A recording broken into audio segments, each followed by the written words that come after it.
Welcome to another program of Words of Life. ஜீவ வார்த்தைகள் என்ற இன்னொரு நிகழ்ச்சிக்கு உங்களை வரவேற்கிறோம். We continue our study through the Bible and today we look at the book of Numbers. வேதாகமம் முழுவதுமாய் படிக்கும்படியான இந்த தொடரிலே இன்றைக்கு நாம் என்னாகமம் புத்தகத்தை நாம் படிக்க போகிறோம். This is the fourth book that Moses wrote. மோசே எழுதின இந்த புத்தகம் இது நான்காவது புத்தகம். And we could say the subject of this book is Israel's wilderness wanderings and warfare. இந்த புத்தகத்தின் கருப்பொருள் இஸ்ரவேலருடைய வனாந்தர அலைச்சல்களும் அவருடைய யுத்தங்களும் என்று நாம் சொல்லலாம். And the book is called Numbers because twice in this book the people of Israel are numbered. இந்த புத்தகத்துக்கு பெயர் என்னாகமம் ஏனென்றால் இரண்டு இடங்களிலே இஸ்ரவேல் ஜனங்கள் கணக்கெடுக்கப்படுகிறார்கள். In chapter 1 they are numbered. ஒன்றாம் அதிகாரத்திலே அந்த ஜனங்களுடைய கணக்கெடுப்பு நடக்கிறது. And the total is about 603,000 people. அவர்கள் 6,30,000 மக்களாய் இருக்கிறார்கள். And in Numbers 26 again they are numbered. 26ஆம் அதிகாரத்திலே மீண்டுமாய் அவர்கள் எண்ணப்படுகிறார்கள். And that time there were 2,000 people less, 601,000. அதிலே 2,000 மக்கள் குறைவாக காணப்படுகிறார்கள். Because all the original 600,000 people had died. 600,000 மக்கள் அவர்கள் புறப்பட்ட மக்கள் அவர் மரித்து விட்டார்கள். God punished them for their disobedience. அவர்களுடைய கீழ்ப்படியாமைக்கு தேவன் அவர்களை தண்டித்தார். And you read about that disobedience in this book. அந்த கீழ்ப்படியாமையை நாம் இந்த புத்தகத்திலே வாசிக்கிறோம். So we look first of all in chapter 1 is the numbers of the people and the arrangement of the camps in chapter 2. என்னாகமம் 1ஆம் அதிகாரத்திலே அவருடைய கணக்கெடுப்பை குறித்தும் 2ஆம் அதிகாரத்திலே அவர்கள் எங்கெங்கே கூடாரங்களை போட்டு பாளையம் இறங்கினார்கள் என்பதை குறித்தும் வாசிக்கிறோம். See, these were all slaves. இவர்கள் எல்லாரும் அடிமைகளாக இருந்தார்கள். They didn't have any discipline or orderliness in their life in the years they were in Egypt. அவர்கள் எகிப்திலே இருந்த வருஷம் முழுவதுமாய் அவர்களுக்கு என்று ஒரு ஒழுக்கமோ வரைமுறையோ இல்லாமல் இருந்தது. When we studied the tabernacle, we saw the arrangement of the camps around the tabernacle.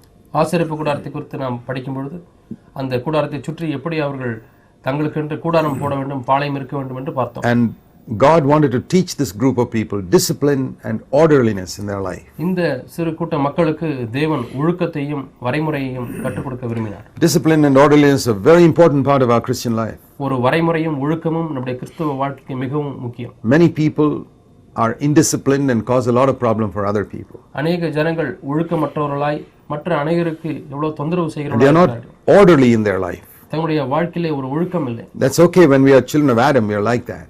ஆதாமின் பிள்ளைகளாய் இருந்த பொழுது அது பரவாயில்லை. But see the universe. God has created the universe with order. ஆனால் இந்த அண்ட சராசரத்தை பாருங்கள். தேவன் ஒரு ஒழுங்குமுறையாய் அவைகளை உண்டாக்கி இருக்கிறார். Planets don't just wander wherever they like. கோள்கள் தாங்கள் விரும்பின இடத்துக்கு சுற்றுவதில்லை. And in the same way God wanted to teach order to these people. அதேபோல இந்த ஜனங்களுக்கும் தேவன் ஒழுக்கத்தை கற்றுக் கொடுக்க விரும்பினார். In chapter 3 3ஆம் அதிகாரத்திலே we read in verse 41. 41ஆம் வசனம். After all the counting of the people was done, ஜனங்களுடைய கணக்கெடுப்பு முடிந்த பிறகு he said to them in verse 41, 41ஆம் வசனத்திலே பார்க்கிறோம், all the firstborn of your children should have died in Egypt. உங்களுடைய முதற்பேறான பிள்ளைகள் அனைவரும் எகிப்திலேயே மரித்திருக்க வேண்டும். I redeemed them because of the blood of the lamb. அந்த ஆட்டுக்குட்டியின் இரத்தத்தினாலே அவர்களை நான் மீட்டேன் என்று ஆண்டவர் சொல்கிறார். They should be devoted to me, to serve me. அவர்கள் எனக்கு ஊழியம் செய்யும்படியாய் எனக்கென்று அர்ப்பணிக்கப்பட்டவர்களாய் இருக்க வேண்டும். And in verse 41 he said, instead of them I'm going to take the entire tribe of the Levites. 41ஆம் வசனத்திலே இஸ்ரவேலின் புத்திரரில் உள்ள முதற்பேறான யாவுக்கும் பதிலாக லேவியரை நான் எடுத்துக்கொள்ளப் போகிறேன் என்று சொல்கிறார். And the number of Levites was 22,000 as we read in verse 39. 39ஆம் வசனத்திலே பார்ப்பது போல 22,000 பேர் தான் லேவியர்கள் இருக்கிறார்கள். And interestingly the number of firstborn males, verse 43, was about the same. இங்கே நாம் பார்ப்பது எவ்வளவு சுவாரஸ்யமாக இருக்கிறது. அந்த முதற்பேறானவருடைய எண்ணிக்கை எடுத்த பொழுது 27,273 பேராக இருந்தார். And for the few extra there were, which the firstborn were more, they had to redeem them by paying 5 shekels, verse 47, per person. அங்கே அந்த லேவியருடைய எண்ணிக்கைக்கு அதிகமாக இருக்கக்கூடிய அந்த முதற்பேறான பிள்ளைகளுக்கு 47ஆம் வசனத்திலே வாசிக்கிறது போல தலைக்கு 5 சேக்கல் வீதமாக அவர்களுக்கு கணக்கு கொடுத்து வாங்குவாயாக என்று. So God was saying these firstborn should have died. இந்த முதற் பலன்கள் மரித்திருக்க வேண்டும். But they didn't die. ஆனால் அவர்கள் மரிக்கவில்லை. Not because of any merit in them. அவர்களுக்கு இன்று இருக்கக்கூடிய நல்ல குணாதிசயங்கள் அல்ல. Just because of the blood of the lamb. அந்த ஆட்டுக்குட்டியின் இரத்தத்தினாலே அவர்கள் மீட்கப்பட்டார்கள். And so therefore they belong to me. ஆகவே அவர்கள் எனக்கு சொந்தம். And they must serve me. அவர்கள் எனக்கு ஊழியம் செய்ய வேண்டும். Instead of them I am taking the Levites. அவர்களுக்கு பதிலாக நான் லேவியரை எடுத்துக்கொள்கிறேன். So there we learned that if the Lord has redeemed us and we should have gone to hell. தேவன் நம்மை மீட்காத பட்சத்திலே நாம் நரகத்துக்கு தான் போயிருக்க But he redeemed us. ஆனாலும் அவர் நம்மை மீட்டிருக்கிறார். And so our lives don't belong to ourselves anymore. ஆகவே நம்முடைய வாழ்க்கை நமக்கு இனியும் சொந்தமானதல்ல. So if you give yourself to serve the Lord, you're not doing God a great favor. ஆகவே நீங்கள் உங்களை ஊழியத்துக்கென்று ஒப்புக்கொடுத்து அவருக்கு ஊழியம் செய்வீர்களானால் நீங்கள் தேவனுக்கென்று ஏதோ நீங்கள் பட்சபாதத்தோடு கூட செய்கிறீர்கள் என்ற அர்த்தம் அல்ல. You are just giving back to God what originally belongs to him because he redeemed you with his blood. அவர் தம்முடைய இரத்தத்தினாலே உங்களை மீட்டு எடுத்தபடியினாலே தேவனுக்கு எது சொந்தமோ அதை நீங்கள் மீண்டுமாய் கொடுக்கிறீர்களே ஒழிய தேவனுக்கென்று எந்த ஒரு நன்மையும் நீங்கள் செய்கிறதாக எண்ண வேண்டாம். So that's what we learn from here. இதைத்தான் நாம் இங்கே வாசிக்கிறோம். And in chapter 4, நான்காம் அதிகாரம், we read something about how the fittings of the tabernacle were to be moved.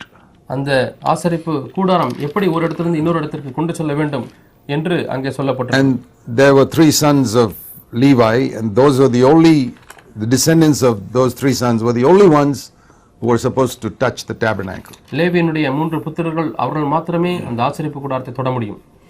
And nobody else was allowed to touch the tabernacle. வேறு யாருமே அந்த ஆசரிப்பு கூடாரத்தை தொடுவதற்கு அனுமதி இல்லை. God was teaching them to respect his holiness. அவருடைய பரிசுத்தத்தை ஜனங்கள் கண்ணியமாய் மதிக்க வேண்டும் என்பதை கற்றுக் கொடுக்கிறார். And you know, later on in the time of David, once when David was moving the ark in a cart, தாவீதின் நாட்களிலே அந்த உடன்படிக்கை பெட்டியை ஒரு வண்டியிலே வைத்து அதை கொண்டு செல்லும் பொழுது and the bullocks were walking and the ark was shaking about to fall. அந்த காளைகள் வண்டியை இழுக்கும் பொழுது அந்த உடன்படிக்கை பெட்டி அசைந்து கீழே விழுவது போல ஒரு நிலைமைக்கு வந்துவிட்டது. And there was a man called Uzzah who held the ark to prevent it from falling. கீழே விழுவதிலிருந்து தடுக்கும்படியாக ஊசா என்பவன் கையை நீட்டி அதை தொட்டான். His intention was good. அவனுடைய நோக்கம் செம்மையாய்த்தான் இருந்தது. But God smote him dead. ஆனால் அங்கே தேவன் அவனை சாகும்படியாக அடித்தார். That shows how strict God was, that only the Levites could touch the லேவியர்கள் மட்டும்தான் அந்த ஆசரிப்பு கூடாரத்தை தொட முடியும் என்கிற விஷயத்தில் தேவன் எவ்வளவு கண்டிப்புள்ளவராக இருந்தார் என்பதை Uzzah was not a Levite. ஊசா ஒரு லேவியன் அல்ல. And even among the Levites, all could not take the ark. லேவியர்களிலே கூட எல்லாருமே அந்த ஆசரிப்பு கூடாரத்தை தொட முடியாது. Only one of the 3 descendants of Levi was permitted to take the ark. அந்த லேவியருடைய வம்சத்திலே வரக்கூடிய ஒரு வம்சம் மட்டுமே அதை தொடுவதற்கு அனுமதி உண்டு. That was the sons of Kohath. அவர்கள்தான் கோகாத்தின் புத்திரர். Even the other 2 descendants of the other 2 sons could not touch it. மற்ற 2 பிள்ளைகளுடைய வம்சத்தினர் யாரும் தொட முடியாது. God has given a certain ministry to each person. தேவன் ஒவ்வொரு நபருக்கும் ஒவ்வொரு ஊழியத்தை கொடுத்திருக்கிறார். And we should remain within that boundary. நாம் அந்த எல்லைக்குள்ளாகத்தான் அடங்கி இருக்க வேண்டும். For example, if there's some problem in some other church and you're not an elder there, it's none of your business to try and study that church. வேறு ஒரு சபையில ஒரு பிரச்சனை எழுகிறது என்று வைத்துக்கொள்வோம். நீங்கள் அந்த சபைக்கு மூப்பர் அல்ல. ஆகவே அங்குள்ள பிரச்சனை என்ன என்பதை நீங்கள் தூணி துருவி ஆராய தேவை. Unless they ask you for help. உதவியை உங்களிடத்திலே அவர்கள் கேட்டால் நீங்கள் அதில் ஈடுபடுவது சரியல்ல. Or some older brother there asks for help. அல்லது அங்கே இருக்கக்கூடிய வளர்ந்த ஒரு சகோதரர் நீங்கள் உங்களுடைய உதவி உங்களுக்கு தேவை என்று கேட்டால் மாத்திரம் நீங்கள் போங்க. Otherwise it's pointless going around criticizing those elders. இல்லாவிட்டால் அந்த மூப்பர்களை குறை சொல்லி மற்ற இடங்களிலே சொல்லி பயனற்றது. Or what's going on in that church. அல்லது அந்த சபையில் நடக்கக்கூடிய காரியங்களை விமர்சிப்பது நல்ல சரியல்ல. You got to worry about your church. உங்களுடைய சபையை குறித்து நீங்கள் கவலைப்பட வேண்டும். And even in your church, if you're not an elder, you just got to pray, that's all. உங்களுடைய சபையில நீங்கள் மூப்பர் இல்லாத பட்சத்திலே நீங்கள் ஜெபிக்க தான் செய்ய வேண்டும். It's the same with children. அதே போலத்தான் பிள்ளைகளுடைய You don't have to discipline somebody else's children or criticize them or find fault with them. வேறு ஒருவருடைய பிள்ளைகளை நீங்கள் போய் அவர்களை அடிக்க கூடாது, அவர்களை ஒழுக்கம் செய்ய கூடாது, அல்லது அவர்களை குறை சொல்ல கூடாது. If Christians had followed this principle, what a lot of salvation there would be from criticizing and grumbling and complaining and backbiting. கிறிஸ்தவர்கள் இந்த தத்துவத்தை பின்பற்றினார்கள் என்று சொன்னால் எவ்வளவோ புறங்கூறுதலிருந்தும் கோள் சொல்வதிலிருந்தும் தப்பித்துக் கொள்ள முடியும். So that's we learn from here. அதை நாம் இங்கே If God has given you a particular task, stick to that. தேவன் உங்களுக்கு ஒரு வேலையை கொடுத்தால் அதிலேயே மாத்திரம் நிலைத்திருங்கள். I want to show you something about how these people were to carry these parts of the tabernacle. இந்த ஆசரிப்பு கூடாரத்தினுடைய பணிமுட்டுகளை எப்படி அவர்கள் சுமந்து செல்ல வேண்டும் என்று ஒரு சில காரியங்களை சொல்ல விரும்புகிறேன். We read here in chapter 7 7ஆம் அதிகாரத்தில் that நாம் the வாசிக்கிறோம். leaders of Israel brought 12 carts with oxen to carry these parts of the tabernacle. இந்த ஆசரிப்பு கூடாரத்தினுடைய Verse 3. 3ஆம் வசனத்திலே பார்க்கிறோம். ஆசரிப்பு கூடாரத்தினுடைய காரியங்களை சுமந்து செல்வதற்காக அவர்கள் 12 மாடுகளையும் மாட்டு வண்டிகளையும் அவர்கள் கொண்டு வருகிறார்கள். The leaders of Israel brought this. இஸ்ரவேலின் தலைவர்கள் அதை கொண்டு வருகிறார்கள். And so, if there was an even distribution, each of these three descendants of Levi's 3 sons should have got 3 carts, 4 carts each. Two carts and 4 oxen each. லேவியினுடைய அந்த 3 பிள்ளைகளுக்கும் இதை பங்கிட்டு கொடுத்தால் ஒவ்வொருவருக்கும் 2 வண்டிகளும் 4 மாடுகளும் கிடைத்திருக்க வேண்டும். But Moses didn't do it like that. ஆனால் மோசே அப்படி செய்யவில்லை. It says he gave 2 carts and 4 oxen, verse 7, to the sons of Gershon. Gershon புத்திரருக்கு 2 வண்டிகளையும் 4 மாடுகளையும் கொடுக்கிறான். And then to the sons of Merari he gave 4 carts and 8 oxen. மெராரியின் புத்திரருக்கு 4 வண்டிகளையும் 8 மாடுகளையும் கொடுக்கிறான். And to the sons of Kohath, verse 9, he gave nothing. ஆனால் கோகாத்தின் புத்திரருக்கோ ஒன்றும் கொடுக்கவில்லை என்று 9ஆம் வசனத்திலே because they had to carry it on their shoulders. இவர்களோ தங்கள் தோள்களிலேயே சுமக்க வேண்டும். So what did they do? ஆகவே அவர்கள் என்ன செய்தார்கள்? It's very easy to complain. இதை குறித்து குறை சொல்வது மிகவும் எளிது. Sometimes such thoughts can come into your mind also. சில சமயத்தில் இப்படிப்பட்ட எண்ணங்கள் உங்கள் மனதிலேயும் வரலாம். God has given somebody a scooter, ஒரு சிலருக்கு தேவன் ஸ்கூட்டர் கொடுத்திருக்கிறார், somebody else a car, சிலருக்கு கார் கொடுத்திருக்கிறார், and to you a cycle or nothing. உங்களுக்கு சைக்கிள் அல்லது ஒன்றுமே கொடுக்கவில்லை. Why does God do it like that? ஏன் தேவன் இப்படி செய்கிறார்? Have you learned to give thanks for whatever your situation is? நீங்கள் எந்த சூழ்நிலையில் இருந்தாலும் அதற்கு நன்றி சொல்ல கற்றுக்கொண்டீர்களா? God will give you everything necessary for the task which he has called you to do in the body of Christ. கிறிஸ்துவின் சரீரமாகிய சபையிலே உங்களை எந்த பணிக்கென்று அழைத்திருக்கிறாரோ அந்த பணியை செய்வதற்கு தேவையானவளை தேவன் உங்களுக்கு தருவார். We must not compare ourselves with other people to whom God may have given more. உங்களை காட்டிலும் அதிகமாக ஒரு சிலருக்கு தேவன் கொடுத்திருக்கலாம், அவர்களை பார்த்து நாம் குறை சொல்ல தேவையில்லை. Another thing we see in chapter 5 5ஆம் அதிகாரத்தில் இன்னொரு காரியத்தை பார்க்கிறோம். is about lepers who were unclean, verse 2. 2ஆம் வசனத்திலே பார்க்கிறோம், தீட்டுள்ளதான குஷ்டரோகிகளை குறித்து வாசிக்கிறோம். And what did Moses tell them to do? மோசே What did the Lord tell Moses to do? தேவன் அவர்கள் மோசேயை பார்த்து என்ன செய்ய வேண்டும் என்று சொன்னார்? Now you know in Exodus 15:26 the Lord said, I am the Lord your healer. யாத்ராகமம் 15:26 உங்களை சுகமாக்குகிற கர்த்தர் நானே என்று சொல்கிறார். Why didn't the Lord tell Moses, go and claim that and tell them to claim it and let them be healed? மோசேயினிடத்திலே பார்த்து அந்த வாக்குத்தத்தத்தை ஜனங்கள் கேட்கட்டும், சுதந்திரத்துக் கொள்ளட்டும், சுத்தமாகட்டும் என்று சொல்லி ஏன் சொல்லவில்லை? It is a very clear word in Exodus 15. யாத்ராகமம் 15ஆம் அதிகாரத்திலே அந்த வார்த்தை மிகவும் தெளிவாக இருக்கு. But that's not what he told them. ஆனால் இங்கே மோசேயை பார்த்து அப்படி He சொல்லவில்லை. said, tell them, verse 4, to put them outside the camp. இங்கே 4ஆம் வசனத்திலே அவர் சொல்கிறார், பாளையத்துக்கு புறம்பே அவர்களை வைக்க And வேண்டும். we saw that in Leviticus also when we studied that lepers had to be examined carefully by the priest. லேவியராகமத்திலே ஆசாரியன் ஒரு குஷ்டரோகியினிடத்திலே வந்தால் அதை அவன் ஆராய்ந்து பார்க்க வேண்டும் என்று He சொல்கிறார். didn't just tell him to be healed. உடனடியாக சுகமாக்கி விடு என்று சொல்லவில்லை.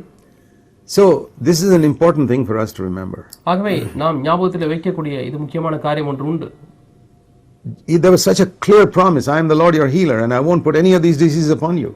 எகிப்திற்கு வரப்பண்ணின வியாதி ஒன்றை உங்களுக்கு வரப்பண்ணேன், நானே உங்களை சுகமாக பரிகாரிய கர்த்தர் என்று தெளிவாய் ஆண்டவர் சொல்லியிருக்கிறார். But the reality was there were lepers in the camp. ஆனால் உண்மை என்னவென்றால் அந்த இஸ்ரவேலின் பாளையத்திலே அங்கே குஷ்டரோகிகள் இருந்தார்கள். Right up to Jesus' time they were being put outside the city. இயேசுவின் நாட்கள் வரைக்கும் இந்த குஷ்டரோகிகள் பாளையத்துக்கு புறம்பாக்கப்பட்டார்கள். Sometimes we can take a verse and mechanically put it on other people and tell them, there, you must be healed. சில சமயத்திலே நாம் இந்த சில வார்த்தைகளை அப்படியே எடுத்துக்கொண்டு இதை நீங்கள் கேட்டு சுகம் பெறுங்கள் என்று சொல்லி நாம் ஒரு எந்திரத்தை போல சொல்லிக் கொள்ளலாம். We don't have the full answer to sickness in this world and we must face up to it. இந்த உலகத்தில் இருக்கக்கூடிய வியாதிகளுக்கு நமக்கு முழு பதில் இல்லை, ஆகவே அதை நாம் சந்தித்து தான் ஆக வேண்டும். And even in these big so-called healing campaigns conducted by so-called great men, பெரிய மனிதர் என்று அழைக்கப்படுகிறவர்களாலே நடத்தப்படுகிற சுகமாக்கும் கூட்டங்களிலே கூட not even 1 in 1,000 sick people there are healed. அங்கே 1000 வியாதியஸ்தர்களில் ஒருவர் கூட சுகமாக்கப்படுவார். It's less than that. அதை விட குறைவாக தான் What சுகமாக்குவார். about all the other 999 who are sick? 999 பேர் வியாதியா இருக்கிறார்களே அவர்களை குறித்து என்ன? They are just told you don't have faith. உங்களுக்கு விசுவாசம் இல்லை என்று சொல்லி அனுப்பி விடுகிறார்கள். They're already suffering. ஏற்கனவே அவர்கள் பாடுபட்டு and now they're made to feel more condemned that they don't have faith. இப்பொழுது அவர்களுக்கு விசுவாசம் உங்களுக்கு இல்லை என்று சொல்லி அதிகமாக அவர்களை குற்றம் சாட்டுகிறார்கள். But that's not how the Lord condemned people in Israel. ஆனால் இஸ்ரவேலில் அப்படி யாரையும் தேவன் குற்றப்படுத்தவில்லை. Here was an opportunity for the Lord to tell them to claim the promise. இங்கே வாக்குத்தத்தத்தை சுதந்திரத்துக்குள் என்று சொல்லக்கூடியதான ஒரு தருணம் ஆண்டவருக்கு கிடைக்கிறது.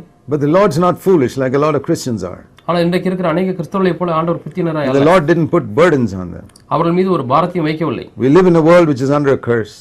சபிக்கப்பட்ட உலகத்தில் கீழே தான் we have to face the fact that sickness is there. வியாதிகள் இருக்கிறது என்கிறதான உண்மையை நாம் சந்தித்தாக வேண்டும். We read here also about making restitution. நாம் இங்கே திருப்பி செலுத்துதலை குறித்து கூட வாசிக்கிறோம். In verse 7. 7ஆம் வசனம். If someone does something wrong, when he makes restitution, he must add 20% to what he gives back.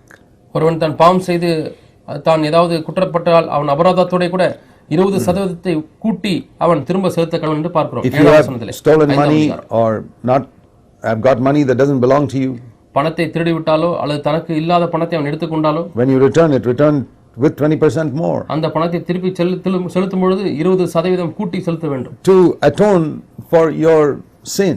உங்களுடைய பாவத்துக்காக நீங்கள் பிரயாசித்தம் செய்ய வேண்டும். Towards that person. அந்த நபருக்கு நேராக. The blood of Jesus cleanses you before God. தேவனுக்கு முன்பாக உங்களுடைய பாவம் சுத்திகரிக்கப்படுகிறது. You have to make up to him. He has lost interest in so many things on that money. ஆனால் அந்த நீங்கள் பாவம் செய்த அந்த நபர் அவர் தன்னுடைய வட்டியையும் இழந்து விட்டார், முதலையும் இழந்து விட்டார். That's why Zacchaeus calculated and said, I'll give back 4 times what I've taken. ஆகவே தான் சகேயு இதை கணக்கிட்டு நான் எடுத்துக்கொண்டதை 4 தனியாய் திரும்ப செலுத்துகிறேன் என்று சொன்னார். And then we read about the test of jealousy in verse 11 onwards. 11ஆம் வசனத்திலே பொறாமையினுடைய சோதனை குறித்து வாசிக்கிறோம். To test whether a man's wife whom the man claims has gone astray has really sinned against him. ஒரு மனிதனுடைய மனைவி தீட்டுப்பட்டு விட்டால் அது உண்மையா என்று அதை கண்டுபிடிப்பது எப்படி என்று பார்க்கிறோம். By which God would expose a woman's sin. ஒரு ஸ்திரீனுடைய பாவத்தை வெளிப்படுத்துவதற்கு தேவன் ஒரு வழிமுறையை வைத்திருக்கிறார். And all unfaithfulness in marriage, you can be absolutely certain one day God will expose it before the whole world. திருமணத்திலே காணப்படுகிற எல்லா உண்மையற்ற காரியத்தையும் தேவன் ஒரு நாளிலே முழு உலகத்துக்கும் வெளிப்படுத்துவார் என்பது உறுதி. Hide it for all your life. உங்கள் வாழ்க்கை முழுவதுமாய் இதை மறைத்திருக்கலாம். One day God will expose it before the whole world. ஒரு நாளிலே தேவன் முழு உலகத்துக்கு முன்பாக அதை வெளியே காட்டுவார். Repent and turn back to God. மனம் திரும்பி தேவனிடத்திலே திரும்பு. In chapter 6, 6ஆம் அதிகாரம், we read about the Nazirite vow. நசரேய விரதத்தை குறித்து வாசிக்கிறோம். This has got nothing to do with living in Nazareth.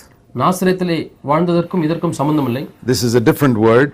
இந்த வார்த்தை வித்தியாசமான வார்த்தை. It just means someone who takes a vow before God for a certain time or for all his life to be specially dedicated to live for God. குறிப்பிட்ட காலத்திற்கோ அல்லது வாழ்நாள் முழுவதுமோ தேவனுக்காகவே வாழ்வேன் என்று சொல்லுகிறவன் செய்கிற பொருத்தனையை குறித்த காரியம். Samson was a Nazirite. Samson நசரேய விரதம். He was not allowed to cut his hair. அவன் தன்னுடைய மயிரை வெட்டக்கூடாது. He could not even drink grape juice. அவன் திராட்சரசம் கூட குடிக்க According to chapter 6 verse 3. 6ஆம் அதிகாரம் 3ஆம் வசனத்தின்படி திராட்சரசம் குடிக்க he couldn't even eat grapes. திராட்சை பழங்களை கூட சாப்பிடக்கூடாது. These were certain vows that he had to take. இப்படிப்பட்ட சில பொருத்தனைகளை அவன் பண்ணி இருக்க வேண்டும். Now the interesting thing is இங்க இருக்கக்கூடிய ஒரு நல்ல காரியம் என்னவென்றால் Jesus was not a Nazirite. இயேசு கிறிஸ்து ஒரு நசரேயன் அல்ல. He drank wine. அவர் திராட்சரசம் He even made wine for others. மற்றவர்களுக்கும் திராட்சரசத்தை செய்து கொடுத்தார். And he could cut his hair. அவர் தன்னுடைய முடியை வெட்ட முடிந்தது. So only a Nazirite was not allowed to cut his hair. நசரேயன் விரதம் எடுத்தவன் மட்டுமே தன்னுடைய முடியை வெட்ட முடியும். Says in verse 5 he had to let his hair grow long. 5ஆம் வசனத்திலே பார்க்கிறோம், அவனுடைய சபரகன் கத்தி அவன் தலையில படக்கூடாது, அவன் நீண்ட தலைமயிரை வளரவிட கடவன். And that's why when Samson broke that vow he lost his strength. ஆகவே சிம்சோன் அந்த பொருத்தனையை உடைத்த நாளிலே அவன் அந்த பலத்தை இழந்து விட்டான். So he would have lost his strength even if he had eaten grapes, not just by cutting his hair. அவனுடைய தலையிலே முடி வெட்டப்பட்டதனால் மட்டுமல்ல, அவன் திராட்சரசம் அல்லது திராட்சைப்பழம் சாப்பிட்டு இருந்தால் கூட அவனுடைய பலன் அவனை விட்டு நீங்கி இருக்கும். The main thing was not the hair. Strength was not in his hair, Samson's hair. It was in his vow. சிம்சோனுடைய பலன் அவனுடைய மயிரிலே அல்ல, அவனுடைய பொருத்தனையிலே இருந்தது. In verse 22 to 27 of chapter 6 we read of the blessing with which Aaron was to bless God's people. Aaron தேவ ஜனங்களை ஆசீர்வதிக்க வேண்டிய ஆசீர்வாதத்தை குறித்து 23 லிருந்து 26 வசனம் வரை. This is a wonderful blessing. அருமையான ஒரு ஆசீர்வாதம். If you read verse 24 to 26. 24 லிருந்து 26 வசனங்கள் வரை வாசிங்க. Wonderful words அருமையான வார்த்தை. which we can even think of today. இன்றைக்கும் கூட the Lord bless you கர்த்தருடைய ஆசீர்வதித்து and keep you and preserve you உன்னை காக்க கடவர். from sin and from evil and from your enemies. பாவத்திலிருந்தும் தீமையிலிருந்தும் சத்துருக்களிலிருந்தும் உன்னை காக்க கடவர். and from danger and accident and sickness. விபத்துகளிலிருந்தும் விக்கிரங்களிலிருந்தும் வியாதிகளிலிருந்தும் உன்னை காக்க கடவர். and make his face to shine upon you. தம்முடைய முகத்தை உன்னில் பிரகாசிக்க பண்ணவர். That means the Lord always looks upon you with happiness. எப்பொழுதுமே தேவன் உங்களை சந்தோஷத்தோடு பார்க்கிறார். and give you his grace. தம்முடைய கிருபையை உங்களுக்கு அளிக்க கடவர். and lift up his face. That means he finds delight in you. தம்முடைய முகத்தை உண்மையில் பிரசன்னமாக்கி என்று சொன்னால் முகத்தை நேரிட்டு பார்க்கிறார், உண்மையிலே மகிழ்கிறார், gives you his anointing உனக்கு அபிஷேகத்தை கொடுக்கிறார், and gives you peace in your heart. உள்ளத்திலே சமாதானத்தை கொடுக்கிறார். That's the greatest blessing that God can give us. தேவன் நமக்கு கொடுக்கக்கூடிய மிகப்பெரிய ஆசீர்வாதம் இது. Then we come to chapter 9 9ஆம் அதிகாரத்துக்கு நாம் வருவோம். and verse 15 to 23. 17 இலிருந்து 29 வசனங்கள் வரை. We read there about how God led the Israelites in the wilderness. இங்கே இஸ்ரவேல் ஜனங்களை வனாந்தரத்தில் எப்படி வழிநடத்தினார் என்று வாசிக்கிறோம். And that was through a pillar of cloud. ஒரு மேக ஸ்தம்பத்தினாலே வழிநடத்துகிறார். If the pillar of cloud stayed just many days, verse 19, they would stay there many days. 19ஆம் வசனத்திலே பார்க்கிறோம், அந்த மேகம் நெடுநாள் வாசஸ்தலத்தில் தங்கியிருந்தால் அவர்கள் பிரயாணம் படாமல் தங்கியிருக்க வேண்டும். Verse 21, if it just lingered from evening till morning, then in the morning they'd again have to move on. சாயங்காலம் இருந்து விடியற்காலம் வரை அது உயிரை எழும்பும் பொழுது உடனே அவர்கள் பிரயாணப்பட வேண்டும். Now that looks very simple when you read it there. இதை வாசிக்கும் பொழுது அது மிகவும் எளிதாக இருக்கிறது. But remember, when they came to a place where the cloud stopped, மேக ஸ்தம்பம் தங்கி இருக்கிற இடத்துக்கு அவர் வரும்பொழுது they had to take out all their tents, pitch their tents, அவர்கள் தங்களுடைய கூடாரம் போடுகிற காரியங்கள் எல்லாம் எடுத்து அவிழ்த்து அந்த கூடாரம் போட வேண்டும், take out their cooking utensils, அவங்க சமைக்கக்கூடிய பாத்திரங்கள் எல்லாம் பிரித்து எடுக்க வேண்டும், and set up their home, தங்களுடைய வீட்டை அங்கே ஸ்தாபிக்க வேண்டும், arrange the inside of the tent. அந்த கூடாரத்துக்குள்ளாக படுக்கிற இடம், சமைக்கிற இடம் எல்லாம் ஒழுங்குபடுத்த வேண்டும். Doing that for a number of hours one evening, ஒரு நாள் மாலையிலே பல மணி நேரங்கள் இதெல்லாம் பிரித்து எடுத்து அடுக்குகிறார்கள். and next morning the cloud starts moving again. அடுத்த நாள் விடியற் காலையிலே மேகம் நகர ஆரம்பிக்கிறது. What a temptation there would be to complain against God, saying, why in the world did he stop for just a few hours? ஒரு சில மணி நேரங்களுக்காக ஏன் அவர் நிறுத்த வேண்டும், இப்பொழுது எல்லாவற்றையும் நாங்கள் மூட்டை கட்ட வேண்டுமே? Or he could have given us some warning, அல்லது எங்களுக்கு ஏதாவது ஒரு விதமா எச்சரிப்பு so we கொடுத்திருக்கலாம், don't unpack everything. நாங்கள் கட்டுகள் எல்லாம் அவிழ்க்காமல் அப்படியே வைத்திருந்திருப்போமே. The Lord was testing the Israelites to see whether they would complain and murmur and grumble in the wilderness. அவர்கள் அந்த வனாந்தரத்திலே முறுமுறுத்து குறை சொல்லி அவர்கள் அப்படி வழிவிலகி போகிறார்களோ என்று சொல்லி சோதித்து பார்க்கிறார். When we follow the Lord, it's not always going to be very convenient.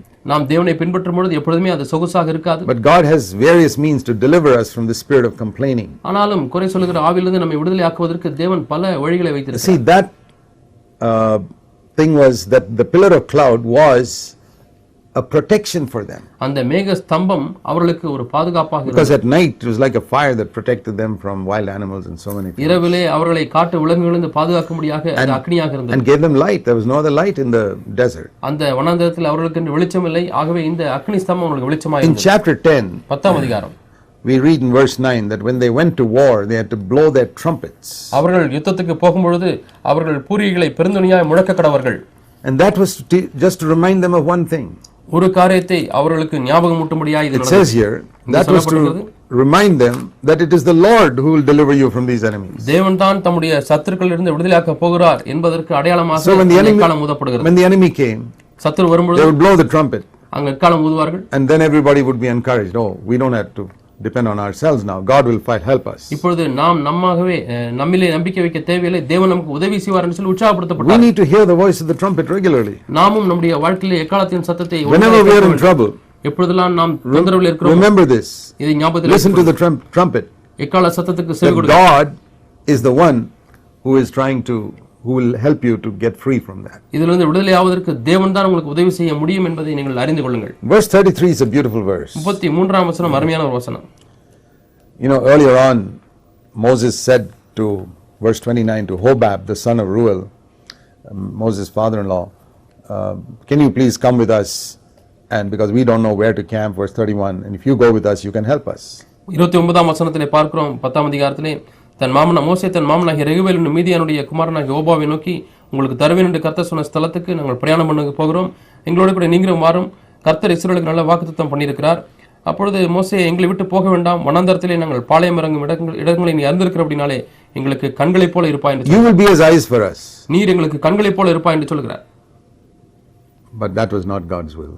ஆனால் அது தேவ சித்தம் அல்ல. God was the one, verse 33, going in front of them with the ark of the covenant, searching out a resting place for them. 33ஆம் வசனத்திலே பார்க்கிறோம், கர்த்தருடைய பர்வதத்தை விட்டு 3 நாள் பிரயாணம் பண்ணார்கள், கர்த்தரே அவர்களுக்கு இளைப்பாறுதல் ஸ்தலத்தை தேடி காட்டும்படிக்கு அவர்கள் முன் அந்த கர்த்தருடைய பிரசன்னம் சென்றது.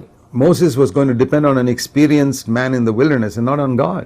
மோசே வனாந்தரத்திலே அனுபவம் பெற்ற ஒரு மனிதனை சார்ந்து கொண்டு போகலாம் என்று பார்க்கிறான். Why do we need to ask Hobab to tell us where to camp? எங்கே பாளையம் இறங்க வேண்டும் என்று சொல்லி ஓபாவை ஏன் கேட்க வேண்டும்? The Lord said the ark of the covenant will go in front and tell you where to camp. கர்த்தருடைய உடன்படிக்கை பெட்டி உங்களுக்கு முன்பாக சென்று எங்கே நீங்கள் பாளையம் இறங்க வேண்டும் என்று சொல்லும். When you want to move somewhere, நீங்கள் எங்கேயாவது போக Yeah, வேண்டும் என்று it's good to விரும்பினால் get advice from people. தங்களிடத்திலிருந்து ஆலோசனை பெறுவது நல்லதுதான். Let the Lord lead you. ஆனால் தேவனே உங்களை வழிநடத்தட்டும்.